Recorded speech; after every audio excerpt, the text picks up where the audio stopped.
I'm back, baby doll!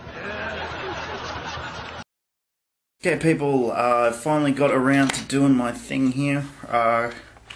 Just a few quick things. I'm going to be at a midnight screening of The Dark Knight Rises tomorrow evening. I'm going to be there pretty early because last time I went, the line was for miles.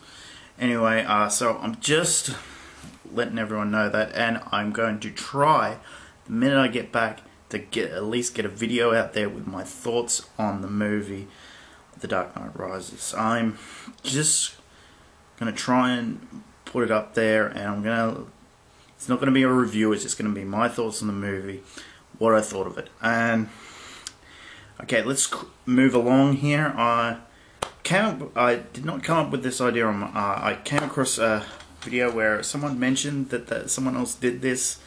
They booked the first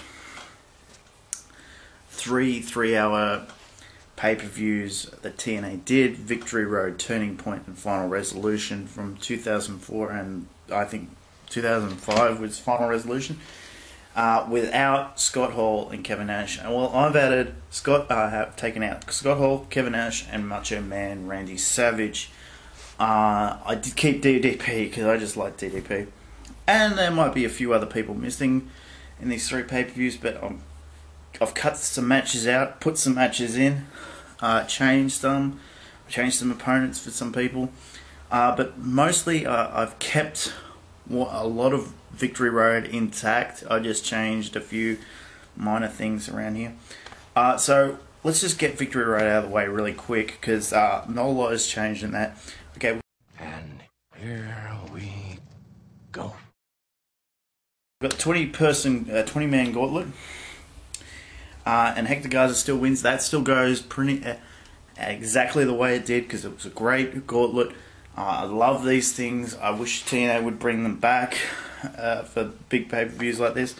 The NWA Tag Team Title match, we move into that one. Team Canada, Bobby Roode and Eric Young taking on 3 Live Crew, Konnan and BG James. That goes pretty much the way it did. 3 Live Crew win. 3 Live Crew were great. I don't know. I think they were great in the role they had. Unfortunately, once Billy Gunn, Kip James, the Outlaw, whatever you want to call him, showed up, that was the beginning of the end. Trinity taking on Jackie Moore. Jackie Moore wasn't announced. She was a surprise. I don't know if anyone was expecting her to arrive. I'm glad she did. Great worker. Unfortunately, I don't think they really used her enough. But I'd have Trinity win. I don't know if I can't remember whether she won or not in the match, but I'd have Trinity win. I mean, Jackie, for a lot of the time that she was there in WWE, she showed up. She had a match with Sydal, and pretty much after that, they didn't really do anything with her. Barely did anything with her in WCW either. But I would try and do some stuff with her. Okay, then we go into the Monsters Ball match. Raven, Monty Brown, and Abyss. I can't remember who won this one either, but I'm having Monty Brown win it because I'm going to do some great stuff with him here. X Division title, P. Williams versus AJ Styles. Keep it the same. Everything the same in that one. Last team standing. Now, this is where things started to go awry for me when I did this. I really wanted to change the stipulation of this match. I really wanted to say, well, I don't really like the idea of it. But literally, they had done just about every combination, every match with these guys. So I kept it the same. It's pretty much the same as it was. It's going to stay the same. I'd have Triple X win. After that, we move on to the NWA World Title ladder match. This is where things changed, because if you remember, the way this ended, you had Scott Hall and Kevin Nash come out. They founded the Kings of Wrestling, TNA's version anyway. And then you had Randy Savage come out. But guess what? As I said, no Scott Hall, no Kevin Nash, no Macho Man. How am I going to handle this? Because I don't think Jeff Jarrett, in the role he was in, could win this match clean. I just don't think you could have that. And besides, what I decided to do, because I did when I initially wanted to do the run through for this, I said, well, what I would do is Jeff Hardy is gonna do some crazy high risk shit. He's gonna swanton bomb onto Jeff Jarrett. Maybe not in the ring, but nearby. He's about to do it. Abyss is on his way out. Jeff Dutt, for whatever reason, doesn't see him. There's no music, so he just appears, comes up, grabs Jeff in a choke slam through the table. But Jeff Jarrett has rolled out of the way. In the meantime, Jeff Jarrett gets in the ring, sets up a ladder that's probably already in there. I think they had 2 or 3 ladders in this match, so say there's one in the ring and he sets it up. Climbs up the ladder. Jeff is trying to get out there, but Abyss is wailing on him. Jeff Jarrett wins the match. Abyss hits the ring. Black hole slam. Abyss is standing in the ring, victorious. Now, this is not a former WWE guy. You got a fresh talent. A talent that not a lot of people have seen, and you got him on top of the world in your first 3-hour pay-per-view. Now, you might have had a few people tuning in who are probably not that familiar with TNA, who haven't really seen that much. So you got that there. Okay, we move on here because this is going to be a long video. So I'm going to include all three pay-per-views in this video. Ted, my boy, it's gonna be legend. Wait for it. Dairy. Legendary. Normally I would break these apart and do just voiceover for them, but I decided to do it like this. Okay, turning point. NWA Tag Team Title match. Kick it off, and you have the I can't remember I don't know if it was a worked injury or not, but you have Ron Killings and BG James teaming up. Established the Freebird rule with the titles for the 3 guys. And you have them taking on, instead of Team Canada in a rematch and rehashing what you've already done, put the young rookies, Frankie Kazarian and Michael Shane, who would go on to be called Matt Bentley because of some name thing. And you have Tracy without. Tracy, and the finish of this match is pretty simple. You have Tracy distracting the ref, and you have Ron outside the ring trying to say, "Whoa, wait, get out of here, Tracy, get out of here." Blah. Michael Shane comes in, low blow. Frankie does the roll up, 1, 2, 3, and before Ron can get in, Matt Bentley takes him out, but not takes him out, but just knocks him back down, and they win the belts. You got a young rookie tag team holding the tag team titles.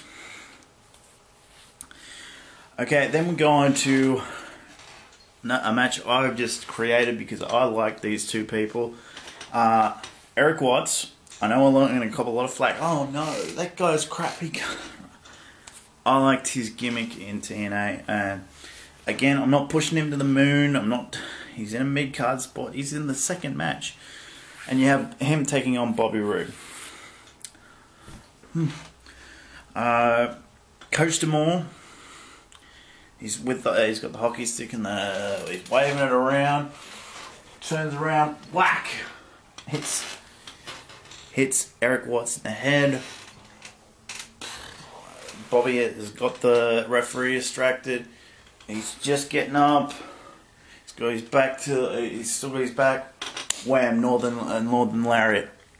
No, gets him down. 1, 2, 3. You got Bobby Roode over Eric Watts.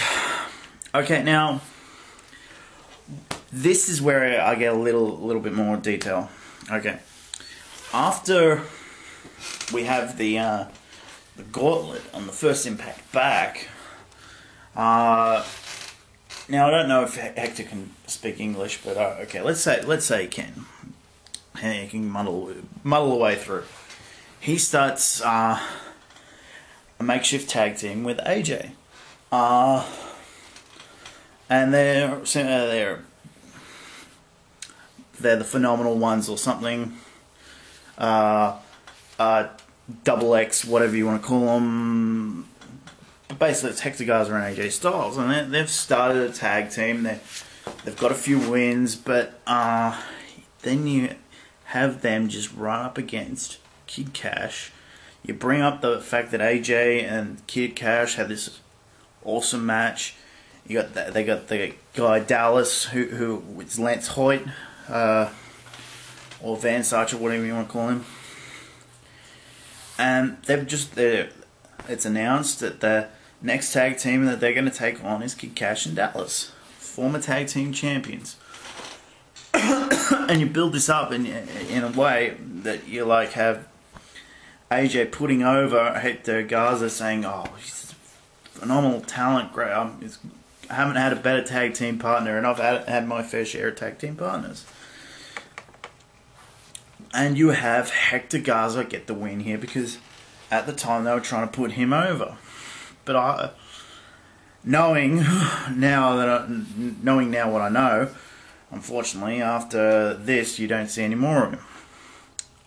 Then we go into the exhibition title match. Petey Williams versus Chris Sabin. Again, why mess with it? It was great.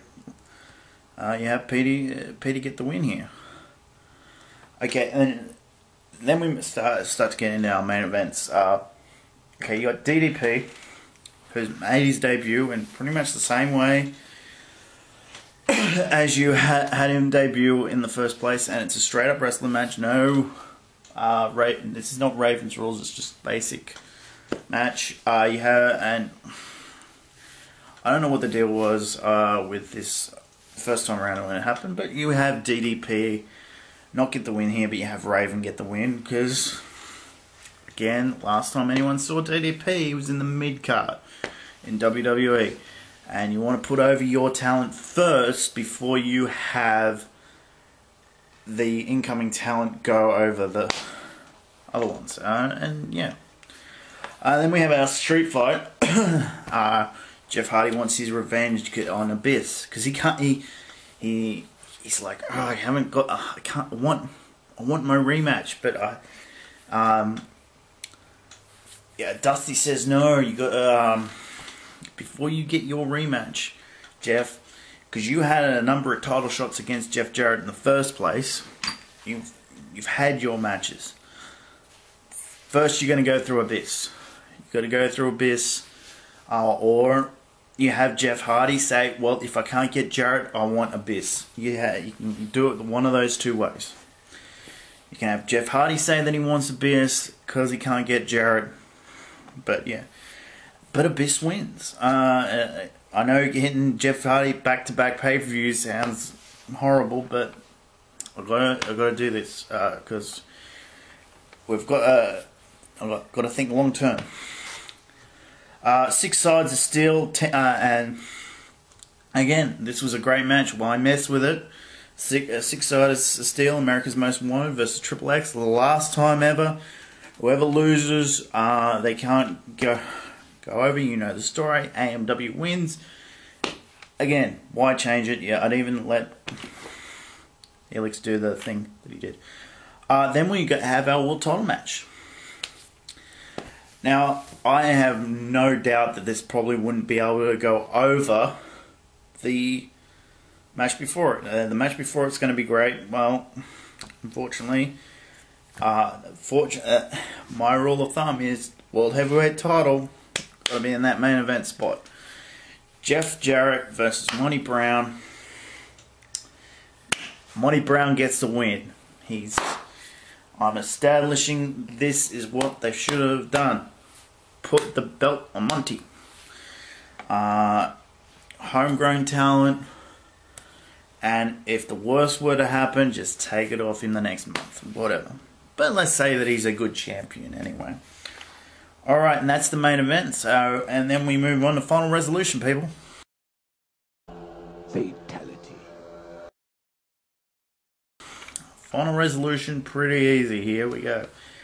I've broken up the Fallen Angel and Elix Skipper, but I don't have them hating each other or anything over it. It's like, we lost, but we can't team together, but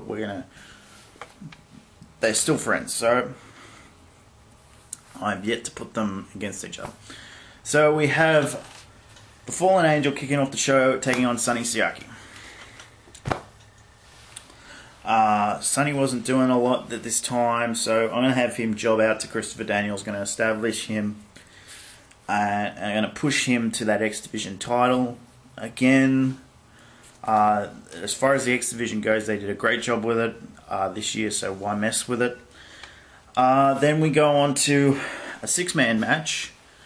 3 Live Crew taking on Team Canada's Bobby Roode, Eric Young, and Johnny Devine. Johnny Devine came back at Turning Point, if you remember. I'd probably have him somehow interfere in that match with the aftermath with that match with Eric Watts, but anyway, I didn't mention it, so let's say that somehow that happened, or he came back on the next Impact afterwards. But anyway, I'd have 3 Live Crew win. I'd have them get over the odds and that, but anyway, and it's not to bury Team Canada. They'll get their wins later on. Elix Skipper versus Sonjay Dutt. I'd have Elix win here. There was not a lot going on with Sonjay at the time. He wasn't the star that he was now. Okay, then we go on to the rematch. Stipulation: Clockwork Orange, House of Fun, DDP versus Raven, and I have Raven win again. It's his match, but on the following pay-per-view after that, I'd have DDP get a huge win over someone. NWA World Tag Team Titles, Michael Shane and Frankie Kazarian taking on America's Most Wanted. Now, after all they've been through, I'd have America's Most Wanted get that win for those tag team titles. But after this, I'd give Michael Shane and Frankie Kazarian a couple of wins over some other tag teams, get them rolling. X Division title, Ultimate X. Why mess with it? It was great. It was a great match.